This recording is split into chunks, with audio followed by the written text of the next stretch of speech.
hatiku, apakah ku sungguh mengasihimu, Yesus? Kau yang Maha Tahu dan menilai hidupku, tak ada yang tersembunyi bagimu. Selidiki aku, lihat hatiku, apakah ku sungguh mengasihimu, Yesus? Kau yang Maha Tahu dan menilai hidupku, tak ada yang tersembunyi bagimu. Telah kulihat kebaikanmu yang tak pernah habis di hidupku. Ku berjuang sampai akhirnya kau dapati aku tetap setia.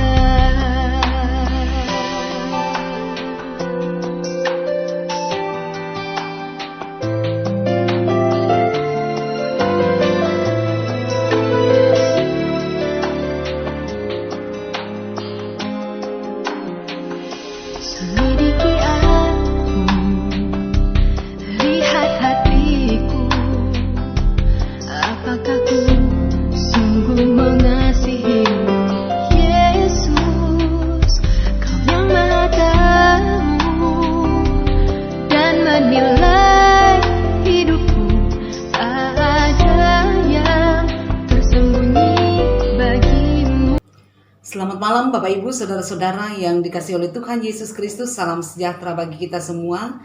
Marilah kita tenangkan hati dan pikiran kita untuk bersama-sama kita mensyukuri kemurahan kasih Tuhan di dalam ibadah kebaktian rumah tangga pada malam hari ini, di mana keluarga penghimpun adalah keluarga Bapak Mangiwan.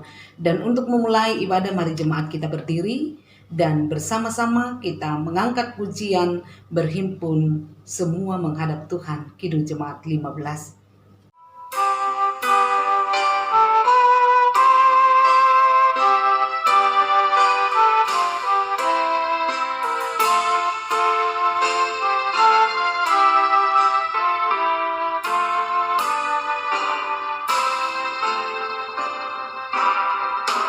Berhimpun semua menghadap Tuhan, dan pujiannya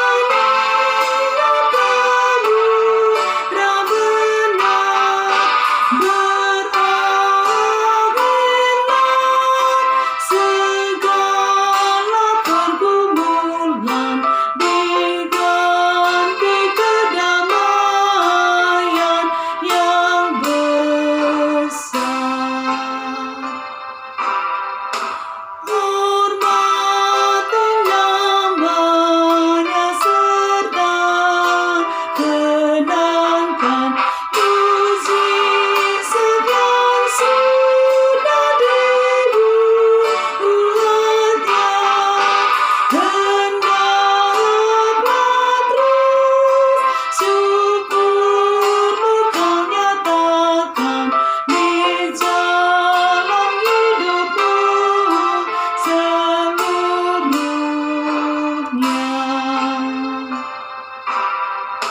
Berdoa dan jaga supaya jangan penggoda merugikan jiwamu di dunia. Tegaklah kemenangan dan dasarnya imanmu yang teguh.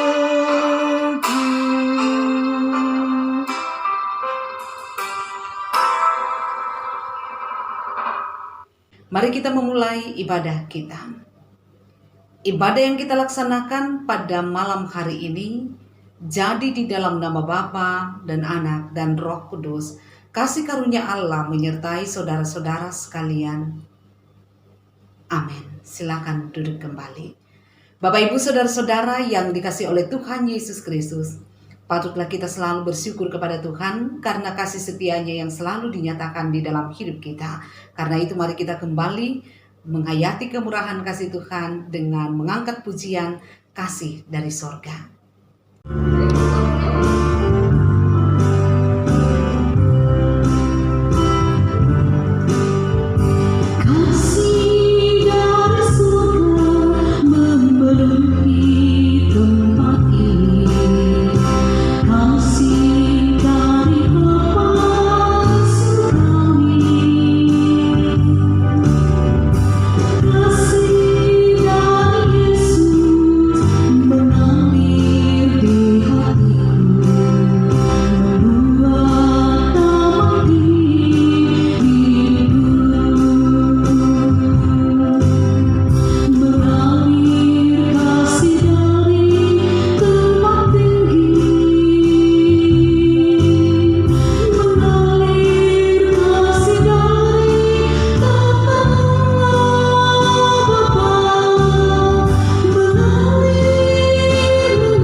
Bapak Ibu saudara-saudara yang dikasihi oleh Tuhan Yesus Kristus, kita akan masuk di dalam pelayanan firman. Karena itu mari kita berdoa.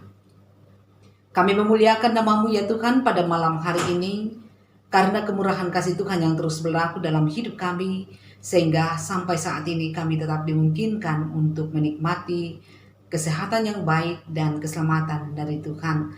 Ya Bapa di sorga, kami akan menyatakan persekutuan kami dengan Tuhan dan saudara seiman pada malam hari ini bersama dengan keluarga Bapak Mangiwan. Dan di dalamnya kami akan memuliakan nama-Mu serta mendengarkan kebenaran firman. Dan firman yang kami dengarkan ini kami percaya bahwa akan dimateraikan Tuhan dalam hati kami, menuntun perjalanan hidup kami, hidup sesuai dengan kehendak-Mu saja. Ya Tuhan, jauhkan kami dari berbagai pikiran yang sia-sia dan bersabdalah kepada kami, karena kami siap mendengar. Di dalam nama Tuhan Yesus Kristus kami datang berdoa. Amin. Bapak Ibu saudara-saudara yang dikasihi oleh Tuhan Yesus Kristus, firman Tuhan yang akan saya bacakan untuk kita semua pada saat ini menjadi perlindungan kita dari Yohanes pasal 15 ayatnya yang ke-18 sampai ayatnya yang ke-25 yang berbunyi demikian. Jikalau dunia membenci kamu, ingatlah bahwa ia telah lebih dahulu membenci aku daripada kamu. Sekiranya kamu dari dunia, tentulah dunia mengasihi kamu sebagai miliknya. Tetapi karena kamu bukan dari dunia, melainkan aku telah memilih kamu dari dunia, sebab itulah dunia membenci kamu. Ingatlah apa yang telah kukatakan kepadamu, seorang hamba tidaklah lebih tinggi daripada tuannya.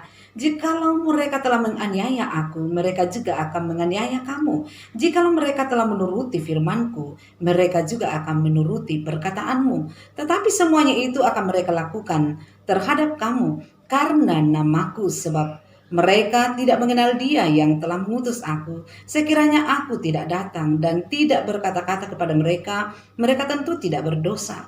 Tetapi sekarang mereka tidak mempunyai dalil bagi dosa mereka. Barang siapa membenci aku, ia membenci juga Bapakku. Sekiranya aku tidak melakukan pekerjaan di tengah-tengah mereka, seperti yang tidak pernah dilakukan orang lain, mereka tentu tidak berdosa. Tetapi sekarang, walaupun mereka telah melihat semuanya itu, namun mereka membenci baik aku maupun Bapakku. Tetapi firman yang ada tertulis dalam kitab Taurat mereka harus digenapi. Mereka membenci aku tanpa alasan. Amin. Demikianlah pembacaan firman Tuhan. Berbahagialah setiap kita yang selalu setia mendengar firman Tuhan, terlebih bila hidup di dalam kebenaran firman itu. Haleluya. Bapak Ibu saudara-saudara yang dikasihi oleh Tuhan Yesus Kristus, dalam perikop ini Kristus berbicara mengenai kebencian yang merupakan ciri khas dari kerajaan iblis. Seperti juga kasih merupakan ciri khas dari kerajaan Kristus. Kebencian adalah hasrat yang membangkitkan ketidaksukaan, permusuhan atau antipati terhadap seseorang atau terhadap sesuatu hal. Kristus memperingatkan kepada pengikutnya tentang kebencian yang akan mereka terima ketika mereka ada di dalam dunia ini. Dengan mengatakan, jikalau mereka telah menganiaya aku, mereka juga akan menganiaya kamu. Nah, dalam peringatannya, Yesus menunjukkan bahwa kebencian dunia terhadap pengikut-pengikutnya, terhadap murid-muridnya dinyatakan dengan berbagai cara. Melalui penganiayaan, melalui penolakan terhadap Injil Kristus, dan juga rasa tidak mengasihi atau tidak suka terhadap hamba-hamba Kristus. Kebencian ini bisa berasal dari kalangan orang Kristen itu sendiri, maupun juga dari luar kekristenan. Pembenci ini disebut atau diistilahkan oleh Kristus sebagai dunia. Hal ini berarti mereka adalah anak-anak dunia yang walaupun mungkin mereka adalah orang-orang Kristen, namun jiwa dan hati mereka mengabdi kepada dunia. Kristus berbicara mengenai hal ini dengan maksud supaya pengikut-pengikutnya yang setia, yang hidup di dalam kebenaran, bersiap sedia menghadapinya sebab dia sendiri telah terlebih dahulu dibenci. Maka ia pun mengetahui bahwa orang-orang yang diberkati Kristus juga akan dibenci oleh dunia. Karena apa? Karena mereka adalah pewaris sorga, dan pewaris sorga tidak akan pernah dicintai atau dikasihi oleh dunia ini.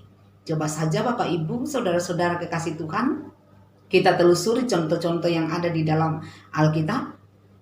Apa yang membuat Kain begitu membenci Habel? Karena pekerjaannya yang benar, karena persembahannya kepada Tuhan yang benar. Mengapa Esau membenci Yakub? Karena masalah berkat. Mengapa saudara-saudara Yusuf membenci Yusuf? Karena ayahnya mengasihi dia. Mengapa Saul membenci Daud? Karena Allah menyertai Daud.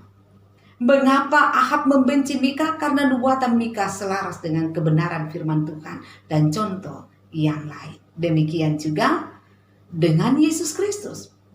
Dibenci oleh karena ia adalah anak Allah. Di dalam 2 Timotius pasal 3 ayat 12 mengatakan, memang setiap orang yang mau beribadah di dalam Kristus Yesus akan menderita dianiaya. Nah, pertanyaan penting yang harus kita renungkan sekarang ini adalah, jika kita menjadi pengikut Kristus dan melakukan pekerjaan-pekerjaan baik, hidup di dalam tindakan-tindakan kasih, lalu mengapa kita harus dibenci oleh dunia? Mengapa dunia harus membenci kita?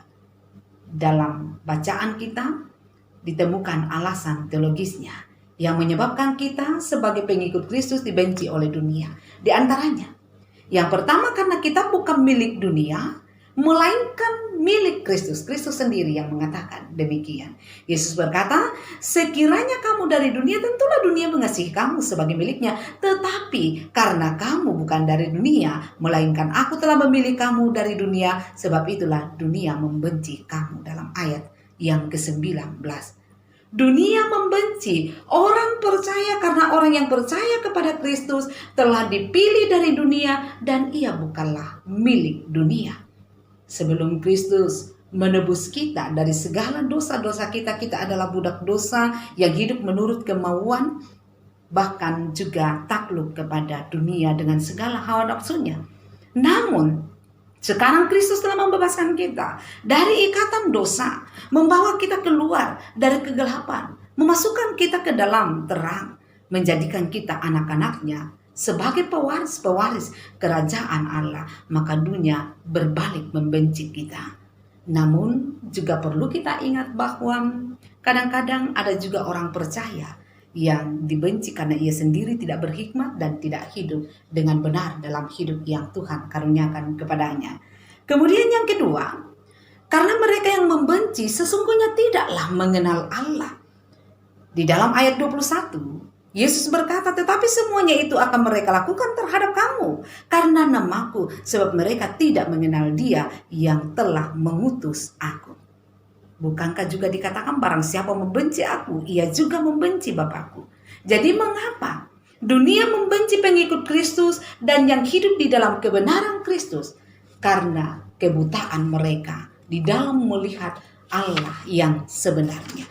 Mereka gagal paham untuk melihat kepribadian Allah di dalam kehidupan mereka. Bahkan Alkitab menulis, jika seorang berkata, aku mengasihi Allah dan ia membenci saudaranya, maka ia adalah pendusta, omong kosong, pura-pura beragama, pura-pura Kristen. Karena apa? Karena barang siapa tidak mengasihi saudaranya yang dilihatnya, tidak mungkin atau mustahil untuk mengasihi Allah yang tidak dilihatnya, di dalam 1 Yohanes 4 ayat 20. Jadi tidak peduli dunia mau mengklaim apa tentang dirinya, fakta bahwa dunia membenci Kristus dan pengikutnya adalah bukti kuat bahwa orang itu tidak mengenal Allah. Di dalam ayat 21 tadi, jika manusia mengenal Allah yang benar, ia tidak akan mungkin membenci Yesus. Jika ia tidak membenci Kristus, maka ia tidak mungkin menolak ajarannya dan menganiaya mereka yang hidup di dalam keteladanannya. Tetapi karena sesungguhnya tidak mengenal Allah dengan benar, gagal paham tentang pribadi Allah, maka hidup mereka dipenuhi oleh kebencian. Lalu sekarang menjadi pertanyaan kita, apa yang seharusnya pengikut Kristus perbuat saat ia dibenci, dianiaya, dan ditolak oleh dunia? Yang pertama, kita perlu pahami bahwa kejadian seperti ini sudah terjadi sejak dahulu. Artinya begini, ketika kita dibenci atau tidak didengarkan atas sebuah kebenaran, maka semestinya kita tidak perlu heran. Kita tidak perlu merasa tidak adil diperlakukan, melainkan terimalah itu dengan pemahaman bahwa hal itu memang harus terjadi. Yesus berkata di dalam ayat 18, Yohanes 15 ayat 18, jikalau dunia membenci kamu, ingatlah bahwa ia telah lebih dahulu membenci aku daripada kamu. Jadi Bapak Ibu, dibenci dunia bukanlah kejadian yang luar biasa, melainkan kejadian biasa saja yang sudah terjadi sejak dahulu dan telah lebih dahulu dialami oleh Kristus Tuhan kita.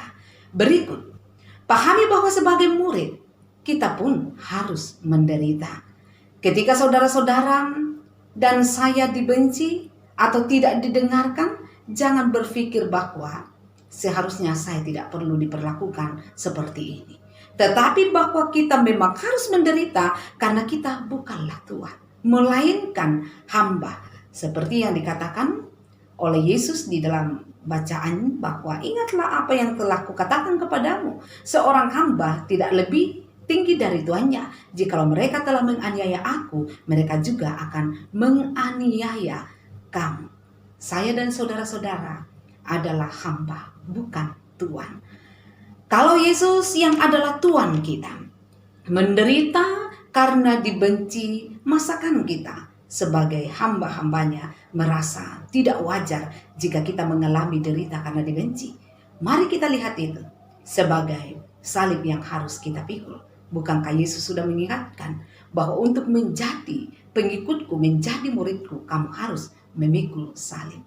Nah, yang berikut adalah bahwa atas kebencian yang kita terima, biarlah Tuhan yang menjadi hakimnya. Jika kita mengatakan apa yang benar-benar Yesus ajarkan dan dunia tidak mau mendengarkan kita, kita tidak perlu untuk merasa bersalah seolah-olah bahwa kita ini berada di pihak yang salah dan mereka lah yang membenci kita yang benar. Pandanglah sikap membenci sebagai suatu dosa, itu kata firman Tuhan tadi, dan bukan kebenaran yang kelak akan dihakimi oleh Tuhan sang hakim yang adil.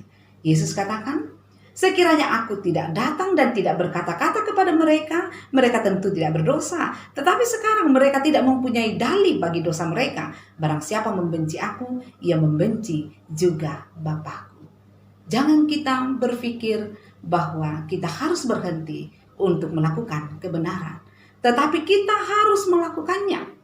Yang harus kita hindarkan adalah membalas kebencian dengan kebencian. Ingat, Kristus tidak pernah mengajarkan pengikut-pengikutnya membalas kebencian dengan kebencian. Nah, saudara-saudara, bila ada di antara kita yang mungkin mengalami kebencian-kebencian dari dunia ini, janganlah panik, janganlah cemas, tetapi sadarilah bahwa hal itu terjadi karena kita sudah dipilih Yesus dan bukan milik dunia, sehingga dunia membenci kita. Ada jaminan yang diberikan oleh Yesus Kristus di dalam Matius 5 ayat 11-12 yang mengatakan, berbahagialah kamu jika karena aku kamu dicela dan dianiaya dan kepadamu difitnahkan segala yang jahat. Bersukacitalah dan bergembiralah karena upahmu besar di sorga, sebab demikian juga telah dianiaya nabi-nabi sebelum kamu. Terpujilah Yesus Kristus untuk selama-lamanya. Amin. Bapak, Ibu, Saudara-saudara yang dikasihi oleh Tuhan, mari untuk sejenak kita satukan hati kita di dalam saat teduh. Saat teduh kita mulai. Amin. Untuk saat teduh kita, bersama-sama kita akan respondi firman Tuhan yang telah kita dengarkan. Sekaligus kita akan nyatakan ungkapan syukur kita melalui persembahan diiringi oleh pujian waktu Tuhan.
Bapak, Ibu, Saudara-saudara yang dikasihi oleh Tuhan Yesus Kristus, marilah kita satukan hati kita di dalam doa syafaat pendukung pokok doa yang sudah diberikan keluarga. Kita berdoa. Kembali kami memuji dan memuliakan nama-Mu Tuhan, mengagungkan kasih-Mu yang selalu dinyatakan dalam hidup kami, secara khusus di dalam persekutuan kami pada malam hari ini. Tuhan telah memperkenankan kami untuk mendengarkan sapaan Tuhan melalui kebenaran firman. Dan kiranya firman ini Tuhan termateraikan di dalam hati kami, memampukan kami hidup di dalamnya. Kami bersyukur bersama dengan keluarga Bapak Maungiwan oleh karena Tuhan memberkati hidup mereka sehingga mereka tetap dalam keadaan sehat penuh selamat. Maka bagi keluarga penghimpun kami datang satukan hati kami, berdoa bagi mereka. Berdoa untuk orang tua yang ada di kampung di dalam masa tua mereka, baik orang tua yang ada di Tapo maupun yang ada di Sapan. Berkatilah mereka Tuhan, berilah sehat selamat kepada mereka, mampukanlah mereka menjalani masa tua mereka dengan penuh sukacita di dalam Tuhan. Kami berdoa kepadamu Tuhan untuk Bapak Jenny di dalam usaha dan pekerjaan setiap hari. Mohon topangan dari Tuhan, mengaruniakan kekuatan, kesehatan yang baik, memberi kesanggupan mengangkat pekerjaannya dengan penuh sukacita. kita, dan kami percaya melalui pekerjaan yang Ia kerjakan, di dalamnya akan ada berkat-berkat Tuhan yang selalu tercurah. Maka keluarga kami akan selalu bersukacita di dalam Tuhan. Kami berdoa Tuhan untuk Mama Jenny, di dalam masa pemulihan Tuhan berkatilah dia, sehingga ia boleh pulih dengan sempurna dan boleh menjalani segala aktivitasnya dengan baik demi kemuliaan nama Tuhan. Kami berdoa untuk Jenny di dalam pendidikan. Berkatilah dia sehingga harapannya boleh tercapai dengan baik, cita-citanya boleh diwujudkan dengan baik karena tuntunan dari Tuhan, karena hikmat pengetahuan dari Tuhan. Di dalam kehidupan pergaulan setiap hari, dijaga dilindungi oleh Tuhan supaya dia tetap berpijak pada jalan kebenaran Tuhan, menjadi anak Tuhan. Ya Bapa di sorga, kami berdoa untuk Mariana Buat Tasik yang akan mengikuti KKL. Bukakan jalan baginya Tuhan, berilah kesehatan yang baik, kekuatan, kesanggupan untuk bisa menjalani masa KKL dengan tidak kekurangan satu apapun, dan saatnya nanti boleh bersukacita karena dimampukan oleh Tuhan untuk menyelesaikan tugasnya dengan baik. Kami berdoa untuk sanak keluarga dimanapun mereka berada juga dipeliharakan oleh Tuhan. Sehat selamat diberikan kepada mereka. Kalau ada pergumulan dari keluarga kami percaya Tuhan mengenal dan Tuhan memampukan mereka keluar sebagai pemenang dari pergumulan apapun. Demikian juga Tuhan, kami berdoa untuk seluruh jemaat-Mu, jemaat Jordan, dalam keberadaan hidup mereka masing-masing diberkati oleh Tuhan, pribadi lepas pribadi, keluarga demi keluarga. Kalau ada yang saat ini mengalami pergumulan kehidupan, Tuhan pun melawat mereka yang bergumul dengan sakit penyakit sebagaimana yang dialami oleh Ibu Martina Bura, Mama Eki, Bapak Andreas Kombongkila, Ibu Limbong Gapa, Rai Tiranda, Albert Musa, juga Adrian Petrus Todi, dan mungkin masih ada saudara-saudara kami yang lain. Kami mohon jamahan Tuhan bagi mereka, karena kami percaya Tuhan sumber kepulihan. Kami pun mendoakan mereka yang lemah imannya dikuatkan Tuhan. Kalau ada yang berduka hati dihiburkan oleh Tuhan. Berkati pula ya Tuhan mereka yang bergumul dengan masalah ekonomi ataupun rumah tangga, sehingga pergumulan mereka boleh dijawab sesuai dengan kehendak Tuhan saja. Ya Bapa di sorga, kami mendoakan pemerintah kami, karuniakan hikmat bijaksana bagi bangsa dan negara kami, karuniakan damai sejahtera-Mu, dan kami percaya untuk persembahan kami Tuhan berkenan atasnya. Ini doa kami Tuhan, ini syukur kami yang kami angkat kepadamu di dalam nama Yesus Kristus yang mempersatukan kami dalam doa bersama. Bapa kami yang di surga, dikuduskanlah namamu, datanglah kerajaan-Mu, jadilah kehendak-Mu di bumi seperti di surga. Berikanlah kami pada hari ini makanan kami yang secukupnya, dan ampunilah kami akan kesalahan kami, seperti kami juga mengampuni orang yang bersalah kepada kami. Dan janganlah membawa kami ke dalam pencobaan, tetapi lepaskanlah kami daripada yang jahat, karena Engkau yang punya kerajaan dan kuasa dan kemuliaan sampai selama-lamanya. Amin. Bapak Ibu saudara-saudara yang dikasihi oleh Tuhan Yesus Kristus, marilah kita berdiri bersama-sama, kita mengakhiri ibadah kita dengan mengangkat pujian bagi Tuhan tak ada yang mustahil.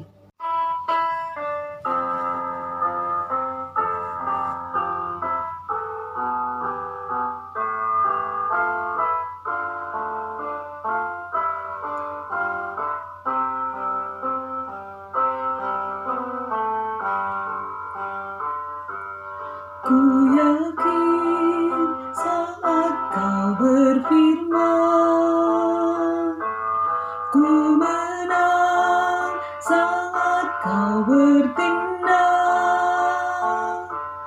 Hidupku hanya ditentukan oleh perkataan-Mu.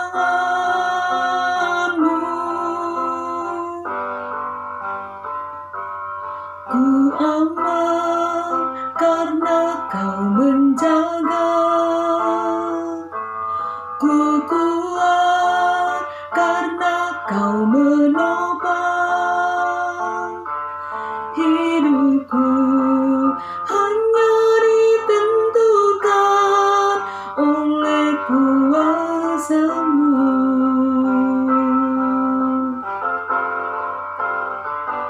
Bagi Tuhan tak ada yang mustahil. Bagi Tuhan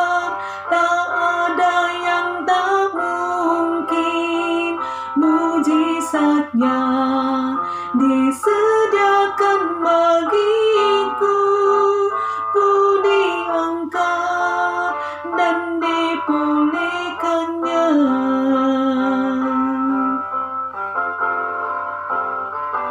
Bagi Tuhan tak ada yang mustahil, bagi Tuhan tak ada yang tak mungkin. Mujizatnya disediakan bagiku, ku diangkat dan dipulihkannya. Ku diangkat dan dipulihkannya. Ku diangkat dan dipulihkannya.